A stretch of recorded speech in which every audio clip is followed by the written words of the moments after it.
wasn't so long ago in the history of man's voyage toward a better world that ships were carrying eager passengers toward the shores of a new nation that was just in the building.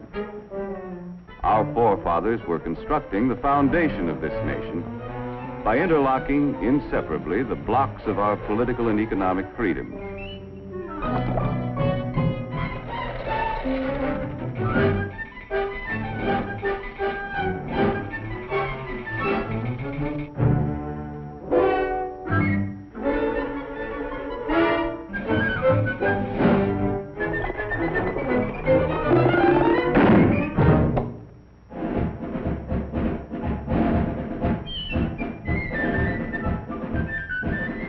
The way of life our forefathers established on this foundation of freedoms drew people from the far corners of the earth. And all those who set foot on these shores had the opportunity to build a better life for themselves. Even young Jonathan, an unskilled lad from across the sea, hoped to find a job where he could progress according to his ability and enterprise.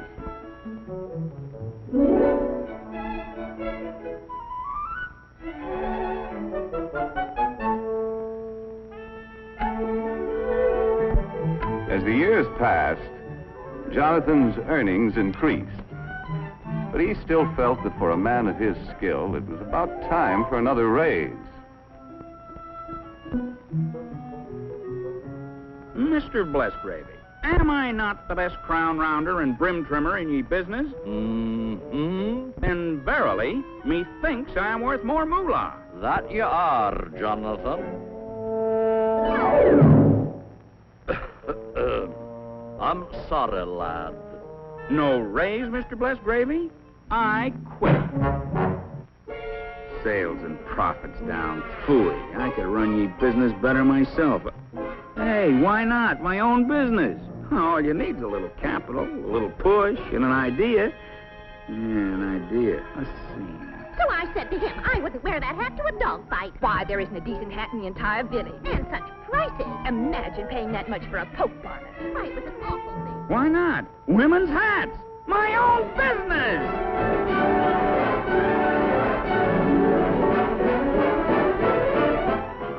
Fortunately, Jonathan was thrifty enough to keep a little nest egg for such an emergency. Well, the cost of the building took care of the nest egg. And there was nothing left to pay for the necessary tools and equipment. But happily, Jonathan had a good reputation. And as his idea promised a profit, his friends and neighbors were willing to invest some of their savings in his new business.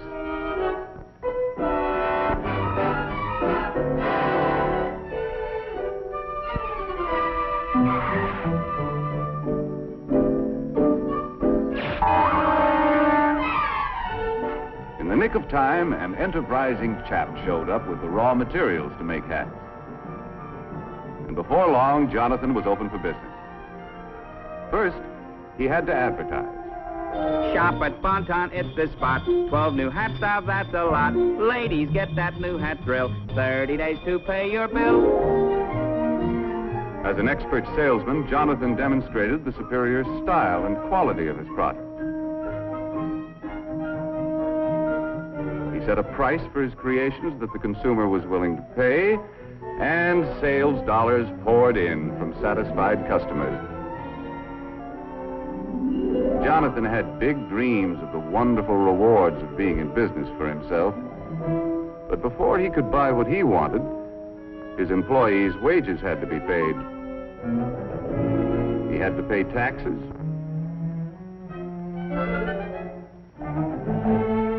And his friends who helped finance the business had to be paid a return on their investment. When all of his bills were paid, Jonathan had to exchange his big dream for a little dream. Mesdames, mademoiselles, it is the privilege of Alphonse, hat stylist to all the grand heads of Europe, to bring you hats with style so chic, a quality magnifique, and a price, ooh la la, so low. Come one, come all to the grand opening. To meet competition, Jonathan had to plow part of his profits back into the business to develop a better hat. If customers approved the quality, style, and price of Jonathan's new designs, he still could make his dreams come true. With the passing years, this strong foundation of freedoms protected the dignity of the individual and his family, gave everyone the right to worship as he pleased, and promised anyone with ability and enterprise the opportunity to participate in the building of the American way of life as we know it today. A way of life that depends upon millions of thrifty Americans who send a portion of their savings to work in our business system each year. People from all walks of life, workers, farmers, housewives, all of us send our dollars to work in our business system in the hope of earning dividends or interest on our investments.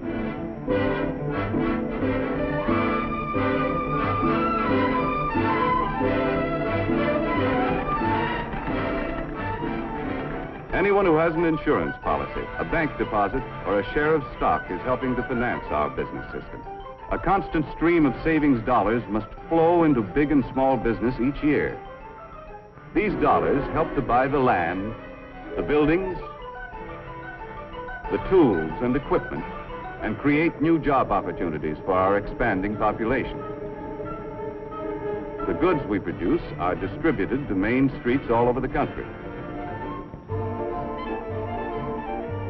While the Main Street of today doesn't look much like the Main Street of Jonathan's time, the principles of our business system remain the same, for businessmen still compete with one another for the consumer's supply of spendable dollars. And Mrs. Consumer is still mighty critical of everything she buys. Uh-oh, competition.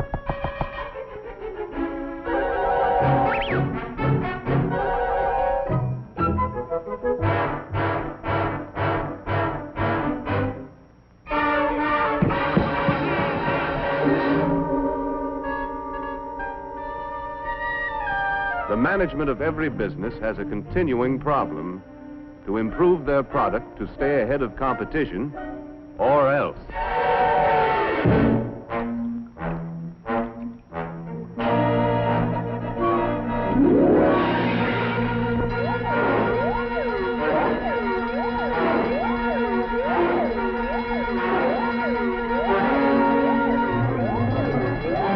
Okay, men, this is it. Quick Chill's got the ball. We've got to get it back. Give them that new product play. More style, better quality, new features, and at the right price. Hit the line, men. Let's go. Micrometer, wrench, file, caliper, slide rule. In addition to creating a better product, management develops new tools and more efficient methods to help workers turn out more boxes to sell at a price Mrs. Consumer will pay.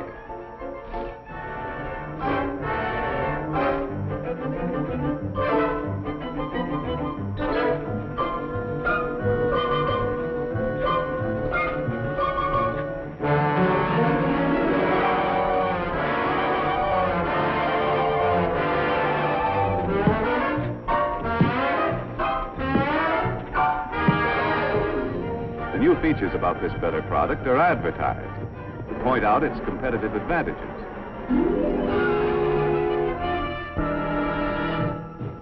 The Auto-Magic Permafreeze, with plenty of room for groceries galore.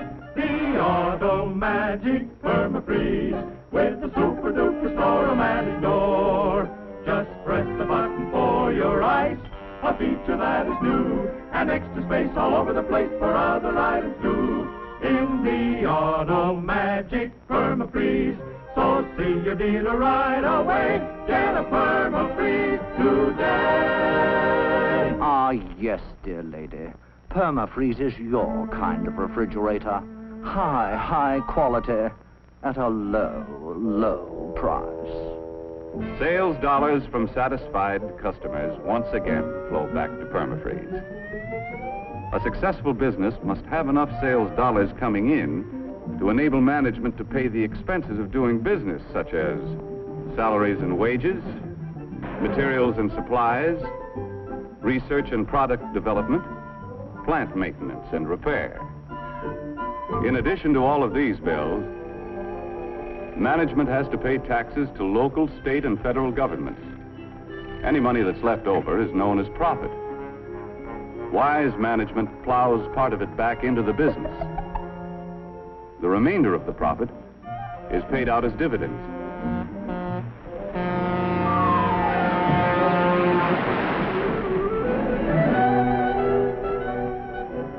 These dividends are sent back to investors as a reward for risking their savings in the American business system. Although occasionally some of us pick a lemon and have to take a loss. The constant investment of our savings through good times and bad has enabled our competitive business system to continue to increase the production of more and better goods to meet the demands of our rising population for a better standard of living. For example, it was only a little more than half a century ago that the average worker had only inefficient tools to help him turn out a product. Low production meant low wages. In 1900, many men had to work 10 hours a day, 6 days a week, to earn enough money to provide their families with the bare essentials. Hand labor was the rule in the home as well as the factory.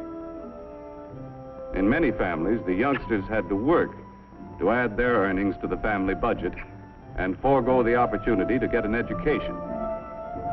And with most families in those days, the standard of living left much to be desired. A half-century later, we had invested enough in our business system to provide the average worker with efficient and expensive buildings and machinery to enable him to produce enough in a 40-hour week to earn twice as much as the 1900 worker earned in a 60-hour week. This shorter work week gives us all more leisure time to enjoy a standard of living beyond the wildest dreams of anyone who lived a half-century ago. The more we earn, the more our families have to spend for the things they need and want. Young people today have leisure time for fun and enjoy educational opportunities denied their fathers and grandfathers.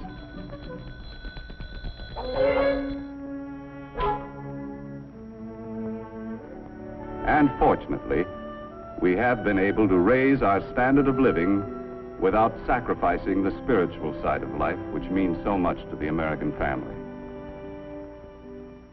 Our business system has continued to provide a better life for our increasing population, in spite of destructive forces which have pounded against our foundation of freedoms with no avail.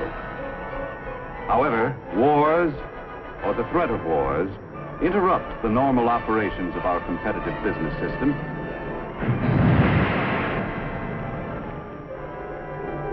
And may result in government controls which crack essential blocks in our foundation of freedoms. In World War II, wages were controlled. Many workers were frozen to their jobs. Farm prices were controlled. And profits of business were limited. Raw materials were allocated between essential and non-essential business. On Main Street, USA, many of us found less to buy because a good portion of our productive capacity went to the war effort. Prices were fixed, and the available supply of goods was rationed. In war emergencies, we allow government to restrict certain of our freedoms.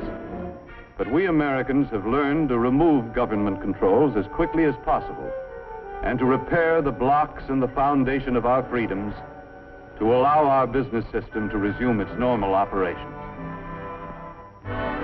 While we invest part of our savings to help finance the world's most efficient business system, at the same time we pay taxes to government to finance many kinds of services which also contribute to our way of life. For example, our taxes must provide the necessary funds to improve and expand our school system. Our taxes must be sufficient to pay for city streets, health, fire, and police protection, and, of course, aid to the needy.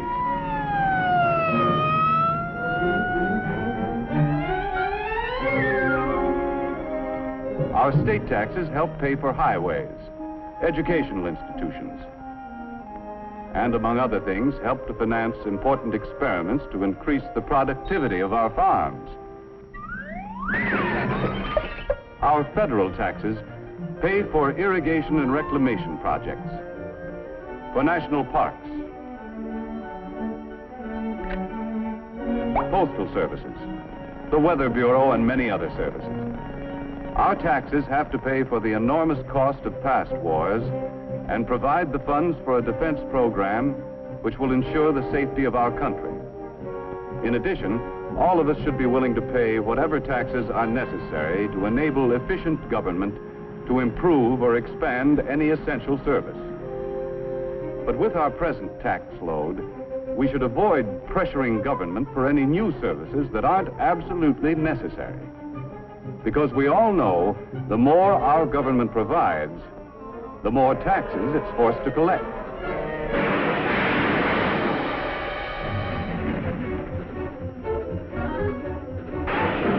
None of us can escape. Big business,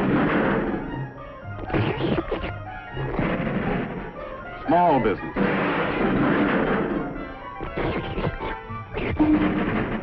farmers,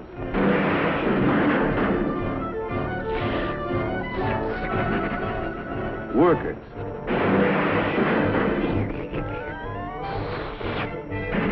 housewives, and all of us have to pay our share.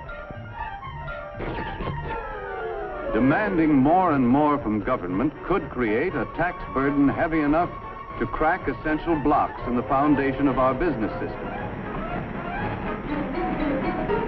Therefore, we shouldn't let our taxes reach a point where they destroy our ability to save and invest. For, as we have seen, our rising standard of living depends upon a constant flow of savings dollars into our business system each year.